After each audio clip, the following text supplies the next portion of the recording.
A massive storm is barreling toward the United States, and this one is different from anything we've seen all December. A rare heat wave in winter. Blizzard conditions across 5 states, 70-mile-per-hour wind gusts. Severe thunderstorms with tornado potential, and catastrophic flooding that won't stop through Christmas, all happening simultaneously across different parts of the country.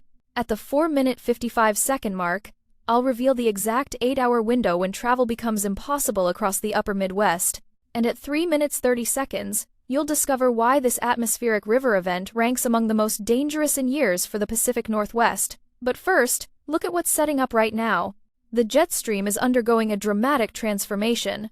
For 2 weeks, it's been locked in a stable pattern keeping cold air entrenched across the eastern United States. That's about to shatter. A major pattern shift is unleashing forces that will create weather chaos from coast to coast. The Pacific Northwest is already getting hammered. Rivers are reaching record levels, not near record, the highest water measurements since data collection began decades ago. Residents in low-lying areas face evacuation. And the worst rainfall hasn't even arrived yet.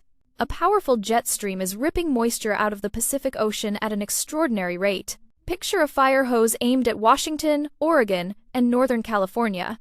That's what's happening. And it won't stop for at least another week, probably longer. Western Washington, including Seattle, faces the heaviest rainfall today and tonight. Southwestern Oregon and Northern California get slammed as well. 3 to 7 inches of rain in the next 48 hours alone. That's just the beginning. If we extend the timeline through December 22nd, totals become absurd. Higher elevations could see 6 to 12 inches of rainfall, lower elevations near Seattle looking at 3 to 7 inches minimum, on already saturated ground. With rivers already at record levels, flooding is inevitable. Major flooding, catastrophic flooding in some areas. Roads will wash out, bridges could fail, homes will flood, lives are at risk. If you live near any river in this region, you need an evacuation plan ready right now. Mountain snow totals will be equally impressive. Heavy, wet snow measured in feet, not inches. Travel through mountain passes becomes impossible. Communities get cut off. This is a multi-day, high-impact event, and there's a severe weather component too. Today, isolated damaging winds are possible across Washington, Oregon, and Northern California. Trees will fall. Power lines will snap. Outages are likely. Thursday and Friday bring another wave with similar threats. Now watch what happens when that Pacific energy crosses the Rockies. Wednesday morning, the atmospheric river moisture starts moving inland. By Wednesday afternoon, a low-pressure system develops. Pressure drops to 981 millibars. That's an intense storm for any time of year. This system tracks into the northern plains late Wednesday night, and Thursday becomes the big day. The day when everything happens at once across multiple regions. North Dakota, Montana, Wisconsin, Upper Peninsula of Michigan, and Minnesota face the highest snow threat. But it's not just about snow totals, it's about wind, extreme wind. Wind gusts Thursday morning will reach 70 to 75 miles per hour across the Dakotas. That's hurricane force, on land, in December, with snow on the ground. You don't need heavy falling snow for a blizzard. You just need high winds and snow already on the ground. Wind picks up existing snow and creates instant whiteouts. Visibility drops to 0 in seconds. Roads disappear. Landmarks vanish. People get disoriented and lost even on familiar routes. Blizzard conditions are possible even in areas that don't receive new snow from this system. Iowa, for example, if snow remains on the ground Thursday when the low-pressure system passes, near-blizzard conditions could develop during daytime hours. The 8-hour danger window runs Thursday 6 a.m. to 2 p.m. Central Time.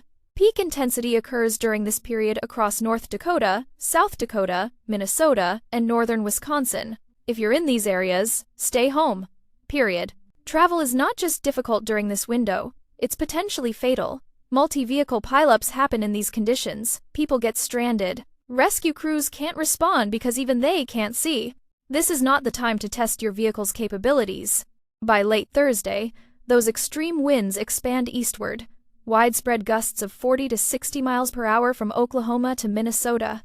Any remaining snow on the ground creates problems across southwest Minnesota, eastern Nebraska, and western Iowa. Friday, winds begin calming in the plains but remain strong in the Ohio Valley. Then by the weekend, winds pick up again but not nearly as intense. Now, let's talk about snow accumulation. The GFS model shows impressive totals, 6 to 12 inches widespread across the northern plains and upper Midwest, some areas potentially exceeding a foot. I think realistic expectations are slightly lower, 3 to 7 inches for most areas, maybe a swath approaching 12 inches, but it's too early to pinpoint exact locations. Low-pressure systems are notoriously difficult to predict this far out. If you're in northern Minnesota or North Dakota, especially near Fargo or Grand Forks, prepare for significant snow and wind. Even if totals don't reach a foot, the blizzard conditions make any accumulation dangerous. But here's what makes this storm truly unusual. While the north deals with blizzards, the south experiences something completely different. Thursday, the storm system pulls massive amounts of warm, moist air out of the Gulf of Mexico. Temperatures across the Midwest and Ohio Valley rapidly increase. Snow that's been on the ground for days melts in hours. Chicago could see rain instead of snow. Southern Wisconsin, too. These areas that have been frozen for 2 weeks suddenly experience a January thaw. In mid-December, the rapid temperature rise creates a sharp gradient, a boundary, and along that boundary, severe weather develops. Thursday afternoon and evening, severe thunderstorms erupt across the Ohio Valley. Ohio, Indiana, Kentucky, Tennessee, possibly extreme northern Mississippi and Alabama all face threats. Damaging winds are the primary concern. Gusts up to 60 miles per hour within the strongest thunderstorms. Strong enough to down trees and power lines. Strong enough to damage structures. Strong enough to turn loose objects into projectiles. Tornadoes can't be ruled out. The environment isn't highly favorable. Moisture won't be optimal. But isolated spin-up tornadoes are possible. Maybe 1 or 2 brief touchdowns. In December, that's enough to catch people completely off guard. December, tornadoes are rare but deadly. Communities don't expect them. People don't prepare for them. Warning systems still work, but psychological preparedness is lacking. That's when casualties occur. If you're in the Ohio Valley Thursday, have multiple ways to receive weather warnings. Weather radio, phone apps, local TV, know where your safe room is. Have a plan even though it seems strange to worry about tornadoes in December. Late Thursday into Friday, the storm system moves into the northeast. Heavy rain continues. Some snow in interior sections at higher elevations. But the main event is over by Friday afternoon for most areas. Friday brings additional light snow to the northern plains. Nothing like a winter storm, just lingering precipitation on the backside of the departing system. And then Saturday and Sunday, quiet weather finally arrives east of the Rockies. Just in time for Christmas travel prep. That's the good news.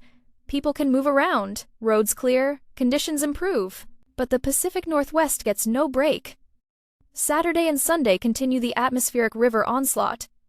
Heavy rain, heavy snow, flooding, the cycle repeats, wave after wave after wave. One area notably struggling is the Sierra Nevada. Very low snow totals so far this winter. This was predicted. The pattern hasn't favored this region, and it doesn't look like that's changing. California's water supply concerns grow.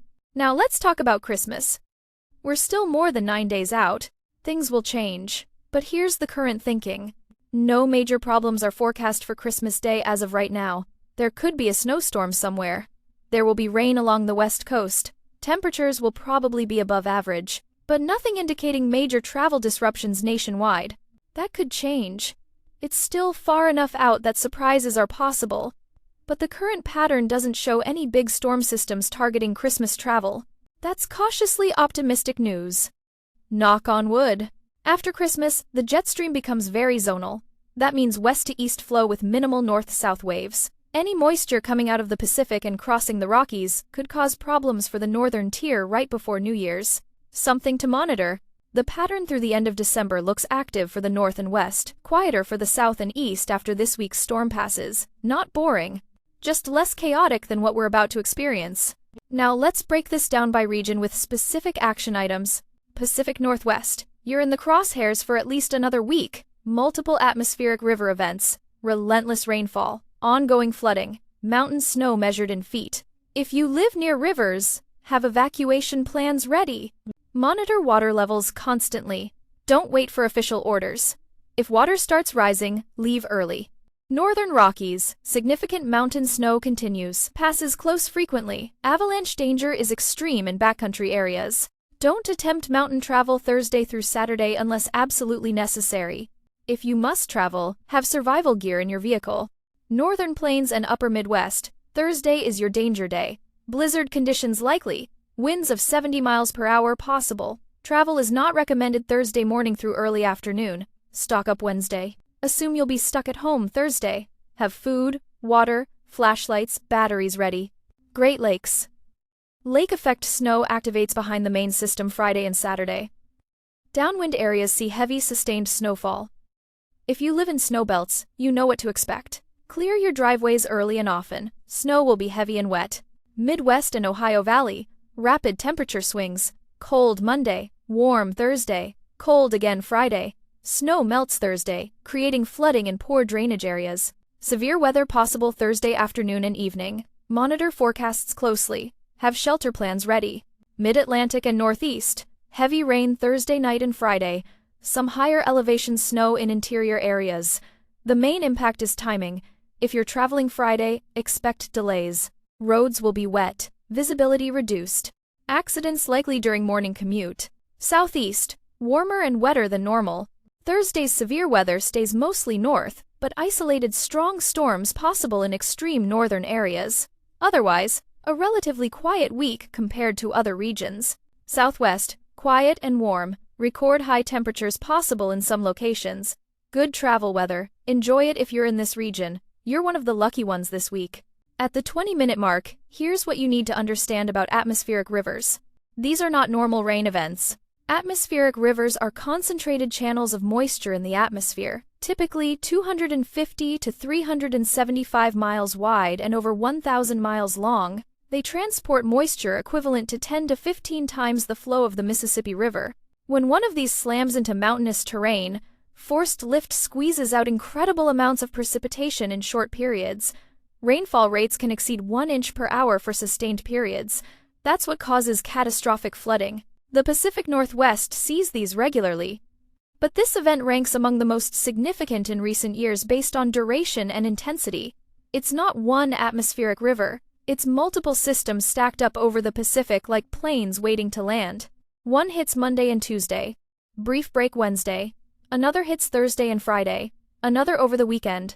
Possibly more next week. The pattern is locked. The pipeline is open. And there's no shut-off valve. Rivers that normally handle rainfall can't handle this volume. They overflow. Floodwaters spread into areas that rarely or never flood. That's when people get caught off guard. They think, this area doesn't flood, so I'm safe. Then suddenly water is rising fast. Never drive through flooded roads. Ever. 6 inches of moving water can knock you off your feet. 12 inches can sweep away vehicles. You can't tell how deep water is, especially at night. What looks like a puddle could be 3 feet deep with rushing current underneath. Turn around, don't drown. It's not just a slogan, it's survival advice. More people die in floods than tornadoes, hurricanes, and lightning combined. Most flood deaths happen in vehicles. Don't become a statistic. For the blizzard threat in the northern plains, understand that modern weather forecasting has limits. We can predict that a blizzard will occur. We can identify the general area and time frame, but we can't tell you if your specific stretch of highway will be clear or whiteout conditions. That variability happens within miles. One town has decent visibility. 10 miles away, 0 visibility. It's a lottery, and the odds are bad Thursday morning in the Dakotas and Minnesota. Professional truck drivers are being advised to park their rigs Wednesday night and not move Thursday. When professionals won't drive, you shouldn't either. Their livelihood depends on delivering loads. If they're parking, conditions are genuinely dangerous. Airlines will cancel flights. Hundreds of flights Thursday out of Minneapolis, Fargo, Sioux Falls. If you're flying through or out of these airports Thursday, expect disruptions. Book backup flights if possible, or travel Wednesday or Friday instead. The severe weather threat Thursday is lower end but still real. Lower end doesn't mean no threat. It means the worst-case scenario is unlikely. But damaging winds are probable. Isolated tornadoes are possible. And in December, any severe weather is noteworthy. The last significant December severe weather outbreak occurred several years ago. These events are rare. That's partly why they're dangerous. Rare events catch people unprepared. Have a plan Thursday even if you think it's overkill. As we close this forecast, here are the critical takeaways. This is a multi-hazard, multi-region weather event. blizzards in the north, severe weather in the middle, flooding in the west, temperature extremes everywhere. It's rare to see this many simultaneous threats across one country. Thursday, December 18th is the peak impact day. More Americans will be affected by dangerous weather Thursday than any other single day this December. Plan accordingly. After this system passes, quieter weather prevails through Christmas. That's good news for holiday travel and gatherings, but stay alert. Surprises can still develop. The Pacific Northwest faces ongoing challenges through at least December 22nd. This isn't a one-and-done event. It's a pattern. Multiple systems, relentless impacts. Residents need sustained vigilance. Check forecasts multiple times daily this week. Conditions will change rapidly. What's predicted Monday morning might shift by Monday evening. New data refines forecasts. You need the most current information, not yesterday's forecast. Follow National Weather Service. Follow local TV meteorologists. Follow trusted weather sources. Avoid random social media weather rumors. Stick to credible sources with meteorology credentials and track records. Prepare for the worst, hope for the best. That's not pessimism. That's prudent planning. Have supplies ready. Have backup plans ready. Have multiple options ready. And look out for others. Check on elderly neighbors. They're most vulnerable during extreme weather. A phone call could save a life. An offer to help could prevent a tragedy. The next comprehensive update comes Wednesday evening with refined details on Thursday's storm timing and intensity. We'll also have updated Christmas week outlook as models come into better agreement. This is a significant weather week. Multiple threats, multiple regions, multiple days of impacts. But with information, preparation, and smart decision-making, everyone can get through it safely. Stay weather aware. The large storm is coming.